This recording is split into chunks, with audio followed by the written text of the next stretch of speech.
Salut, c'est Cyrielle d'Horizon Famille. Je te fais cette petite vidéo de la ville d'Annecy. On est venu passer quelques jours en famille ici. Donc on visite la ville, c'est super joli. On se balade comme ça dans la vieille ville et on voit les montagnes au loin apparaître au bout des ruelles. C'est vraiment hyper charmant, comme là derrière moi, il y a des montagnes. Il y en a partout en fait, ça nous encercle. Donc c'est vraiment hyper appréciable comme environnement, je trouve.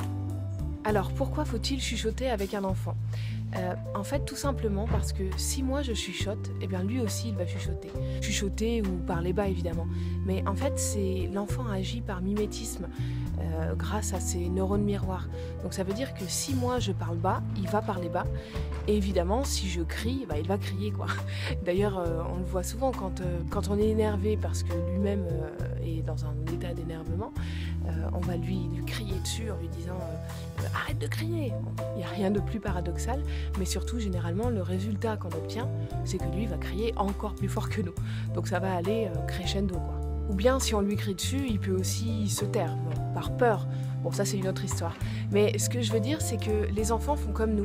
Donc si au début d'une activité, par exemple, on commence l'activité en parlant doucement, l'enfant va calquer en fait notre façon de parler et il va parler doucement.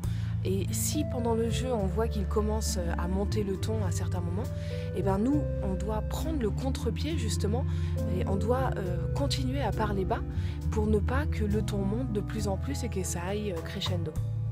Chuchoter ou parler bas, ça va favoriser sa concentration et aussi celle des autres d'ailleurs, s'il y a d'autres enfants, s'il y a ses frères et sœurs autour de lui.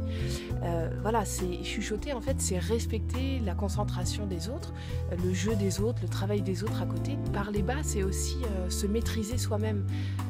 Alors pour un enfant, évidemment, c'est pas évident hein, de maîtriser le ton de sa voix et le volume de sa voix.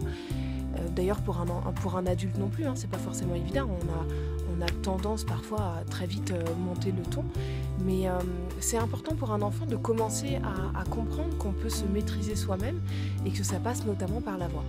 Alors évidemment, je ne dis pas qu'il faut chuchoter tout le temps, toute la journée, mais ça peut être à des moments un peu clés. Par exemple, quand on commence un jeu qui demande de la concentration à l'enfant, on peut parler doucement pour justement que ça l'aide à se concentrer. Et puis aussi parler bas quand on prend le bain ou avant d'aller se coucher parce que ça va l'aider à s'apaiser. Quand on est parent, on sait très bien qu'un enfant a besoin de crier aussi. Et c'est normal, enfin, il n'y a vraiment rien de plus normal à ça.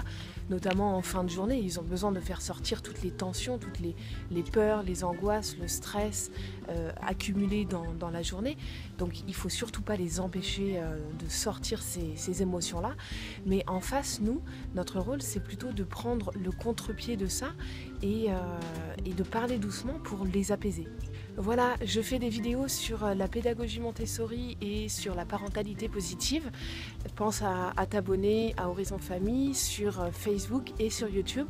Et je te dis à très très très vite.